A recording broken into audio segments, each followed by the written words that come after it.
Hello dear friends, വൻപയർ അല്ലെങ്കിൽ red gram എങ്ങനെ കറി വെക്കണമെന്ന് നോക്കാം.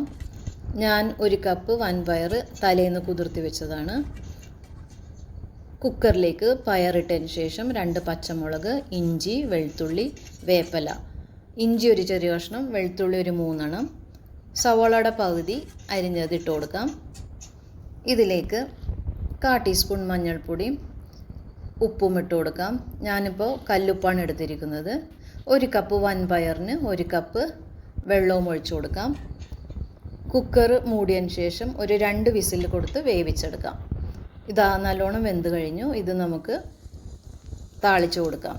എണ്ണ ചൂടായി കഴിയുമ്പോൾ കടുകിട്ടതിന് ശേഷം ജീരകവും 5 വെളുത്തുള്ളിയും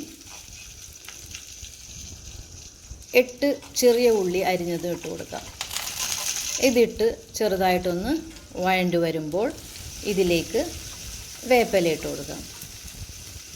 വേപ്പില ഇട്ടതിന് ശേഷം പൊടികൾ ചേർത്ത് കൊടുക്കാം.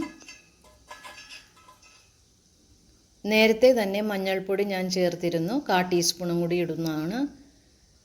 1/2 ടീസ്പൂൺ കുരുമുളക് പൊടി, 1 ടീസ്പൂൺ മുളക് പൊടി ഇട്ടതിന് ശേഷം നല്ലോണം ഒന്ന് വഴറ്റി കൊടുക്കാം. കരിഞ്ഞു പോവാതെ നോക്കണം. പച്ചമണം മാറിക്കഴിയുമ്പോൾ ഇതിലേക്ക് വേവിച്ച് വെച്ച പയറിട്ട് കൊടുക്കാം. പയറിട്ടതിന് ശേഷം ഒരു 2 സെക്കൻഡും കൂടി നല്ലോണം ഒന്ന് വഴറ്റി കൊടുക്കുമ്പോൾ നമ്മളുടെ വൻപയർ കറി റെഡിയാവും. ഇതേപോലെ ഒന്ന് കറി വെച്ച് നോക്കിയേ, എല്ലാവർക്കും ഇഷ്ടപ്പെടും. Thank you.